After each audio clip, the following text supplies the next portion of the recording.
신약성경 마가복음 8장 27절에서 9장 1절까지의 말씀 우리 함께 봉독하겠습니다. 예수와 제자들이 빌립보 가이사랴 여러 마을로 나가실새 길에서 제자들에게 물어 이르시되 사람들이 나를 누구라고 하느냐. 제자들이 여짜와 이르되 세례 요한이라 하고 더러는 엘리야 더러는 선지자 중에 하나라 하나이다. 또 물으시되 너희는 나를 누구라 하느냐. 베드로가 대답하여 이르되 주는 그리스도 신이이다 하매 이에 자기의 일을 아무에게도 말하지 말라 경고하시고 인자가 많은 고난을 받고 장로들과 대제사장들과 서기관들에게 버림받되어 죽임을 당하고 사흘 만에 살아나야 할 것을 비로소 그들에게 가르치시되 드러내놓고 이 말씀을 하시니 베드로가 예수를 붙들고 항변하매 예수께서 돌이키사 제자들을 보시며 베드로를 꾸짖어 이르시되 사탄아 내 뒤로 물러가라. 내가 하나님의 일을 생각하지 아니하고 도리어 사람의 일을 생각하는도다 하시고 무리와 제자들을 불러 이르시되 누구든지 나를 따라오려거든 자기를 부인하고 자기 십자가를 지고 나를 따를 것이니라. 누구든지 자기 목숨을 구원하고자 하면 잃을 것이요 누구든지 나와 복음을 위하여 자기 목숨을 잃으면 구원하리라. 사람이 만일 온 천하를 얻고도 자기 목숨을 잃으면 무엇이 유익하리요. 사람이 무엇을 주고 자기 목숨과 바꾸겠느냐. 누구든지 이 음란하고 죄 많은 세대에서 나와 내 말을 부끄러워하면 인자도 아버지의 영광으로 거룩한 천사들과 함께 올 때에 그 사람을 부끄러워하리라. 또 그들에게 이르시되 내가 진실로 너희에게 이르노니 내가 여기 서 있는 사람 중에는 죽기 전에 하나님의 나라가 권능으로 임하는 것을 볼 자들도 있느니라 하시니라. 아멘. 할렐루야. 하나님의 은혜가 오늘 새벽에 하루의 첫 시간을 기도로 시작하는 우리 믿음의 가족들에게 함께 하시기를 예수님의 이름으로 축원합니다. 이 오늘 말씀은 이 마가복음 8장 우리가 잘 알고 있는 이 베드로의 고백에 대한 그런 내용이 나오고 있습니다. 예수님은 이 베세다에서 빌립보 가이사랴 지역으로 가십니다. 이 빌립보 가이사랴라는 지역은 이 헤롯 빌립이 다스리던 지역의 수도이죠. 매우 헬라화되어 있고 또 이방인들도 많이 있었고 이 황제 숭배 사상 또 그런 신전 그리고 판이라는 그런 신을 섬기는 그런 큰 신전을 중심으로 도시가 번성이 되어 있습니다. 예수님은 제자들에게 물으시죠. 29절에 보면은 또 물으시되 너희는 나를 누구라 하느냐. 베드로가 대답하여 이르되 주는 그리스도 신이다. 이렇게 고백을 합니다. 이 베드로가 참 위대한 고백을 합니다. 당신은 주 그리스도입니다라고 고백을 하는 것이죠. 이 예수님은 세상을 이 멸망에서 구원하시기 위해서 오신 메시아입니다라는 고백입니다. 그런데 지금 이 지역은 이 자신들의 화려함에 속아서 이 세상의 그런 풍요로움에 속아서 그냥 흥청망청 살아가고 있는 지금 그런 모습의 도시입니다. 그리고 메시아이신 구원자이신 예수님은 지금 많은 어려움을 겪고 계시고 있죠. 예수님의 초라함 그리고 헤롯 빌립의 이 화려함 이것이 완전히 대조가 되어지는 그러한 장면입니다. 그런데 예수님은 한 걸음 더 나아가시는 말씀을 합니다. 31절에 보면은 인자가 많은 고난을 받고 장로들과 대제사장들과 서기관들에게 버림받아 죽임을 당하고 사흘 만에 살아나야 할 것을 비로소 그들에게 가르치시되 이렇게 말씀을 합니다. 지금도 충분히 힘들고 어렵고 그렇게 지금 예수님이 사역을 하고 계신데 예수님은 자신이 더 비참해져야 된다고 더 어려움이 당할 거라고 그렇게 말씀을 하시는 것이죠. 자신이 고난을 받고 죽임을 당하셔야 사람들이 살 수 있다고 그렇게 말씀을 하는 겁니다. 지금까지 예수님은 이 하나님의 나라의 권위 또 그 힘을 가지고 가르치고 또 보여주십니다. 이 하나님의 나라에서는 정말로 이 하나님의 능력 아래에서 하나님이 주시는 그 평안 가운데에서 많은 우리가 행복하다고 여겨지는 그런 모습들이 펼쳐지는 것이죠. 예수님의 권세가 이 세상 권세처럼 어떤 큰 지위를 가진 것은 아니었지만은 그분이 하는 것을 보면은 역시 하늘의 권세였고 그분이 말씀하시던 이 하나님 나라의 능력인 것을 많은 사람들이 깨닫고 또 제자들은 신뢰했습니다. 그런데 이제 예수님은 하나님 나라의 진정한 또 하나의 특징인 이 고난에 대해서 말씀을 하시는 것이죠. 예수님의 말씀을 들었을 때 이 베드로는 도저히 참을 수가 없었습니다.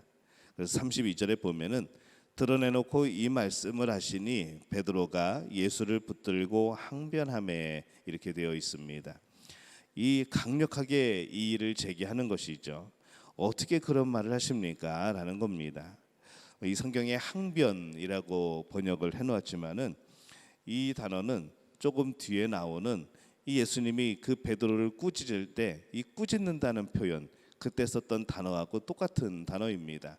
그래서 항변과 이 꾸짖다라는 단어가 똑같은 단어가 사용이 됐는데 이 성경을 번역을 하게 될 때에 이 베드로가 예수님을 꾸짖는다라고 표현하기가 좀 어색해서 아마 항변이라고 그렇게 번역을 한 것 같습니다.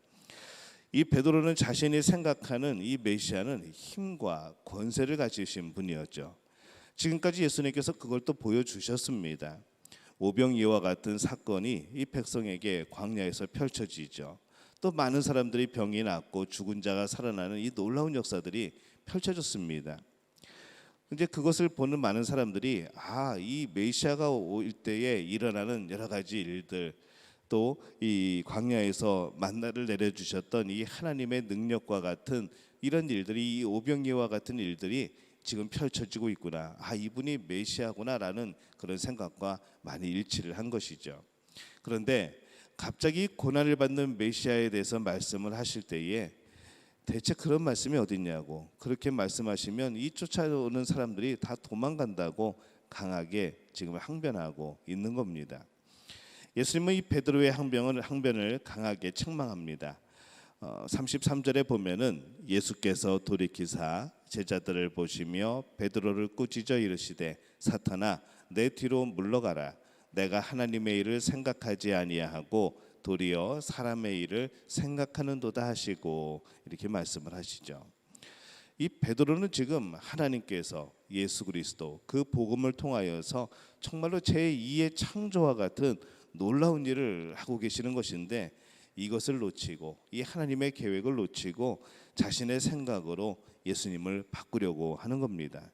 오히려 이 하나님의 계획을 모르면은 그냥 순종이라도 하면은 참 좋겠는데 순종이 아니라 오히려 가로막고 거역하고 돌이키려고 하는 바로 그러한 바보 같은 모습의 이 베드로를 보는 것이죠. 이것이 바로 사람의 일을 생각하면서 하나님의 일을 망치는 겁니다.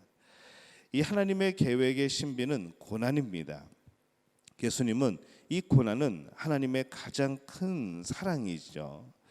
예수님이 당하신 그 고난은 그냥 고난이 아니고 하나님의 사랑입니다. 누구를 향한 하나님의 사랑인가 하면은 바로 우리를 향한 하나님의 사랑인 것이죠.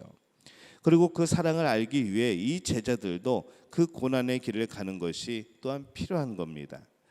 34절에 보면은 무리와 제자들을 불러 이르시되 누구든지 나를 따라오려거든 자기를 부인하고 자기 십자가를 지고 나를 따를 것이니라 이렇게 말씀을 합니다. 예수님을 따라가기 위해서는 자기를 부인하여야 된다라고 말씀을 하시죠. 내 자신의 편의 또 내 자신의 개인적인 사정 이런 것을 내려놓는 것을 의미합니다. 이 바리새인들의 누룩 또 헤롯의 누룩처럼 이 세상의 풍요를 누리고 또 편하고 인정받으려는 그 마음, 이 세상에서만 인정을 받으면 된다는 그 마음을 버려야 된다는 것이죠. 예수님께서 지금 하늘 보좌를 비우고 이 참 불편하고 이 비난받는 길을 정말 그 죽어야 되는 그 길을 가시는 것을 보면서 바로 그 고난이 사랑이고 이 세상의 모든 것들을 내려놓고 버리는 바로 그러한 모습이라는 겁니다. 예수님의 제자가 되기 위해서는 자기 십자가를 지고 예수님을 따라가야 한다라고 말씀을 합니다. 이 말씀을 처음 들었을 때에 이 제자들은 무슨 생각을 했을까요? 오늘날 우리들이 생각하는 그 십자가가 아닙니다. 우리가 그냥 목걸이에 걸고 다니고 어디든지 바라보면서 정말 그 감동을 느끼고 그 마음속에 새기는 그 십자가 그 당시의 의미는 아니었다는 것이죠.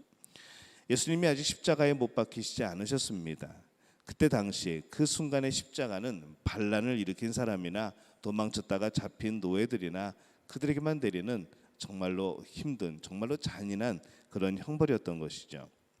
그 형벌을 받도록 정해진 사람이 자기가 죽을 나무 기둥을 들고 가는 겁니다. 자기가 매달려서 죽게 될 자기 나무 기둥을 지고 가는 이 죄수의 모습이 얼마나 비참했겠습니까? 그 비참함을 각오해야 하고 비참함이 있어야 된다는 것이 바로 이 고난의 모습, 예수님이 걸어가셔야 하는 길인 것이죠. 세상 나라에서 하나님 나라를 말하는 것은 어쩌면 정말로 완전한 이방인처럼 그렇게 보일 수도 있습니다. 그러니 하나님의 나라를 말하고 하나님의 나라를 살아가고자 하는 사람은 때로 세상 나라에서 그렇게 비참한 모습의 사람이 되어질 수도 있는 것이죠. 때로는 자신과의 싸움이 그렇게 비참할 수도 있습니다. 하나님이 우리에게 주시려고 하시는, 하나님이 우리에게 말씀하시는 그 말씀과 세상에서 내가 얻어내고 내가 누려야 할 바로 그 욕망의 그 중간에서 우리는 늘 그렇게 내 자신과의 싸움이 펼쳐지는 것이죠. 왜 예수님께서 이 제자들에게 자기 십자가를 지고 나를 따를 것이니라 라고 말씀하셨을까요?